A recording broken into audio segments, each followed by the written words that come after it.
नमस्कार, आप देख रहे हैं संभाग पोस्ट न्यूज और मैं हूं आपके साथ अनीशा।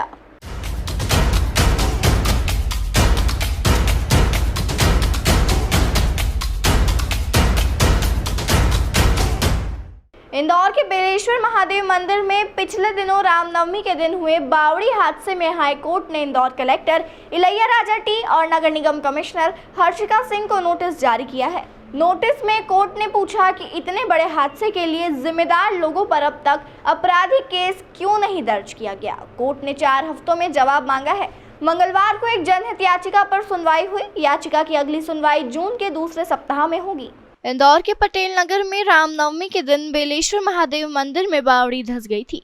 इसमें 18 लोग घायल हुए थे, वहीं 36 लोगों की मौत हो गई थी, जिसे लेकर पूर्व पार्षद दिलीप कौशल ने हाईकोर्ट की इंदौर बेंच में याचिका लगाई थी।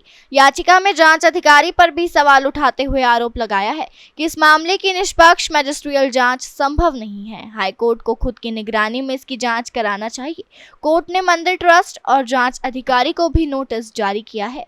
36 लोग उस बावड़ी में शांत हो गए। 36 भक्तगण उस दिन रामनवमी वाले दिन वहाँ पूजा अर्चना कर रहे थे। पूजा अर्चना करते टाइम अवैध निर्माण था उस बावड़ी के ऊपर। वो बावड़ी ढह गई, जिसको लेकर मैंने 36 लोगों की मौतें हो गई। उनको लेकर हमने याचिका लगाई थी। जनहित याचिका इसलिए लगाई कि जुडिशल जांच जो होगी वो न्यायिक जांच जो कोर्ट के निर्देश में होगी और वो बराबर सही साठ होगी। इसी को लेके हम कोर्ट गए।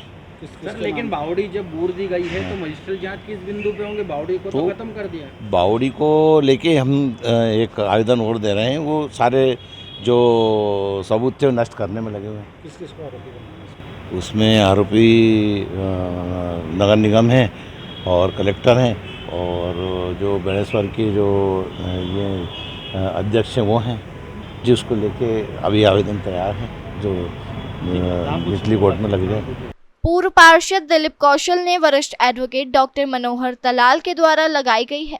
मंदिर ट्रस्ट ने 25 अप्रैल 2022 को नगर निगम के नोटिस के जवाब में बावड़ी के बारे में लिखा था। ट्रस्ट अध्यक्ष सेवाराम गलानी और सचिव मुरली सबनानी ने जो जवाब दिया है, इसमें लिखा है कि बावड़ी जर्जर है, इसे ठीक करना है। इस काम में निगम से मदद चाहिए। इसके बाद भी निगम के पास इसका रिकॉर्ड नहीं है। 23 अप्रैल को मंदिर को नोटिस दिया गया था। 25 अप्रैल को मंदिर ट्रस्ट ने जवाब भी दिया। इसके बाद भी कोई कार्रवाई नहीं हुई। 11 मई 2022 को फिर खुद स्नेह मंडल विकास समिति के मंच के तहत रहवासियों ने तत्कालीन निगम आयुक्त प्रतिभा पाल से मुलाकात कर अवैध निर्माण की बात कही, लेकिन नगर निगम द्वारा कोई कार्रवाई नहीं की गई। इसके बाद 30 जनवरी को भी अंतिम आदेश जारी किया था, लेकिन कोई कार्रवाई नहीं की गई। पूरे मामले में नगर निगम की घोर लापरवाही रही। तो उसी अवैध धन वसूली के अंतर्गत जो इस बावड़ी पर और इस बगीचे पर जो अतिक्रमण हुआ था और शिकायतें हुई और अवैध निर्माण हुआ, तो उसके खिलाफ कोई कार्रवाई नहीं की। ऐसा नहीं किया। तो यदि ये अवैध निर्माण पर अपनी ड्यूटी फुलफिल करते, 307 का नोटिस दिया, उसके बाद भी जाके तोड़ आते, तो ये हादसा नहीं होता। सर, याचिका में क्या तथ्य रखे गए थे और क्या आदेश हुआ है? हाँ, यही। हाँ, तो याचिका में ये सब तथ्य जो मैंने आपको बताया कि इंदौर नगर निगम में ये जो है भ्रष्टाचार का परिणाम है। अतिक्रमण करना, अवैध निर्माण करना, उनसे अवैध धन वसूली कर ली जाती है, उनको रिमूव करने की कार्रवाई नहीं की जाती। बनावटी नोटिस, दिलीप कौशल ने एक बार लिस्ट ली थी तो 10,000 रिमूवल के नोटिस हैं, पर एक भी रिमूवल नहीं किया। 100 शॉपिंग कॉम्प्लेक्स में तलघर जो हैं, सड़क पर लोग पार्किंग करते हैं, तो ये सबको नोटिस दिए कि तुम दुकानें अलग हटाओ और वहाँ पर पार्किंग होगी।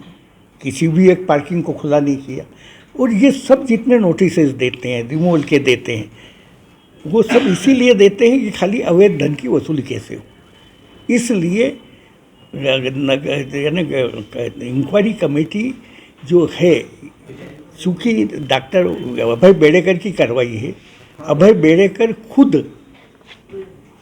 ने अयोध्यापुरी, श्री महालक्ष्मी नगर और पुष्प विहार कॉलोनी में लोगों भूमाफिया जिनको प्लाट बेचे थे उन्हीं को कब्जे दे दी। कलेक्टर के साथ किसको नोटिस जारी हुए हैं प्लस? हाँ, तो कलेक्टर चीफ सेक्रेटरी जी को पार्टी बनाए। मध्य प्रदेश के 3 चीफ सेक्रेटरी गए।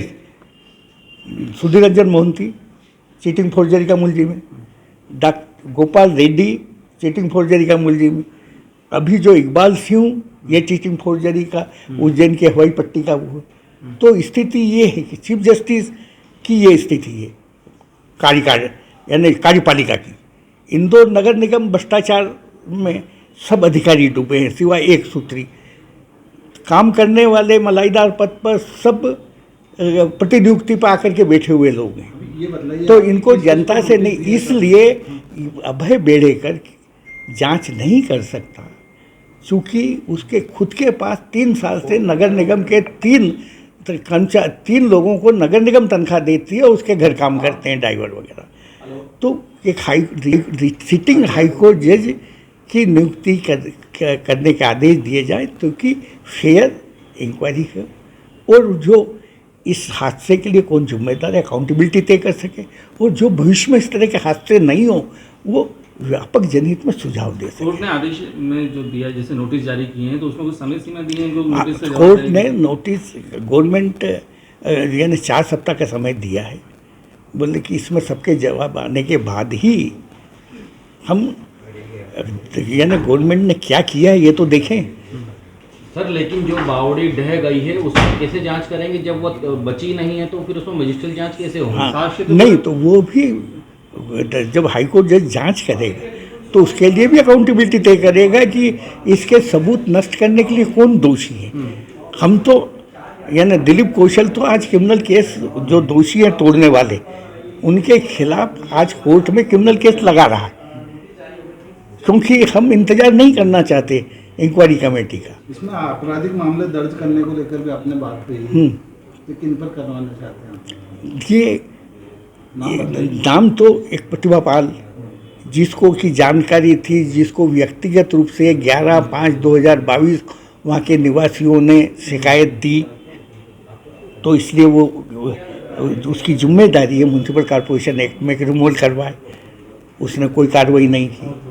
भवन अधिकारी ने 30 जनवरी 2023 को रिमूवल के लिए फाइनल नोटिस दे दिया और उसके बाद भी उसने कोई कार्रवाई नहीं की, इसलिए 30 मार्च की घटना हुई। देन रिमूवल के लिए तो एक्चुअली तो सबूत नष्ट करने के लिए गए थे 4 या 5 को, इसलिए नहीं गए थे कि उनको मंदिर तोड़ना, अतिक्रमण अलग हटाना और ये करना।